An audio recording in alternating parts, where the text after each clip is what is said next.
Welcome to my channel Priya's cooking Tamil. இன்றைக்கி நம்ம சேனலில் ரொம்பவே ஹெல்த்தி அண்ட் டேஸ்டான breakfast and dinner recipe oats vegetable dosa எப்படி செய்கிறதுன்னு பார்க்கலாம்.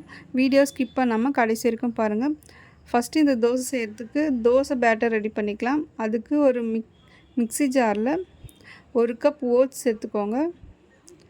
நான் இன்றைக்கி ரோல்டு ஓட்ஸ் எடுத்துருக்கேன். உங்கள்கிட்ட எந்த ஓட்ஸ் இருக்கோ அந்த ஓட்ஸ் சேர்த்துக்கலாம். இப்போ இதை நல்லா நைஸாக அரைச்சி எடுத்துக்கோங்க. இப்போ இந்தளவுக்கு நல்லா நைஸாக அரைச்சிக்கோங்க. இப்போ இதை ஒரு மிக்சிங் பவுலுக்கு மாற்றிக்கோங்க.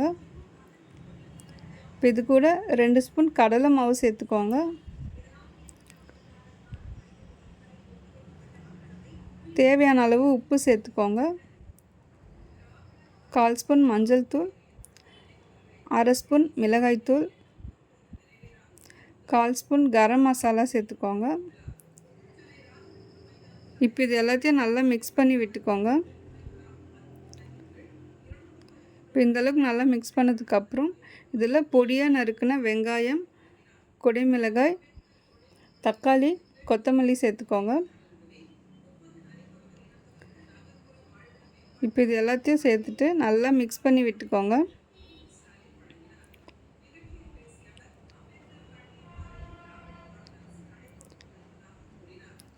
இந்தளவுக்கு நல்லா மிக்ஸ் பண்ணி விட்டுக்கோங்க. இப்போ இதில் கொஞ்சமாக தண்ணி சேர்த்து தோசை மாவு கன்சிஸ்டன்சிக்கு நல்லா கரைச்சி எடுத்துக்கோங்க.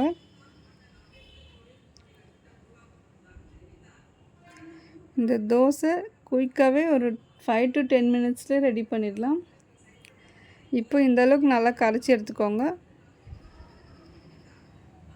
இப்போ தோசை கல் நல்லா சூடானதும் 2 கரண்டி மாவு எடுத்து இந்த மாதிரி ஊற்றிட்டு நல்லா ஸ்ப்ரெட் பண்ணி விட்டுக்கோங்க.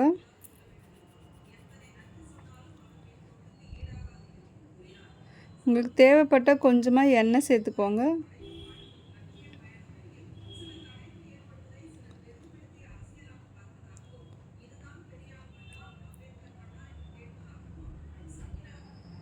இப்போ இது நல்லா வெந்ததுக்கப்புறம் இந்த மாதிரி திருப்பி போட்டுக்கோங்க.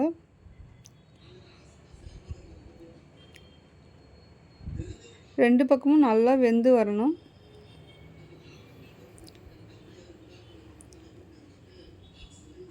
இப்போ 2 பக்கமும் நல்லா வெந்துடுச்சு. இப்போ ஓட்ஸ் வெஜிடபிள் தோசை ரெடி ஆகிடுச்சு. இப்போ இதை ஒரு பிளேட்க்கு மாற்றிக்கோங்க.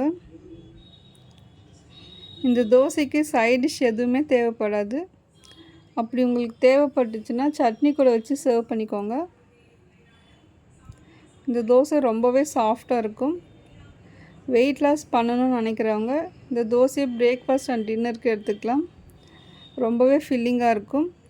கண்டிப்பாக இந்த ஓட்ஸ் வெஜிடபிள் தோசையை வீட்டில் ட்ரை பண்ணி பாருங்கள்.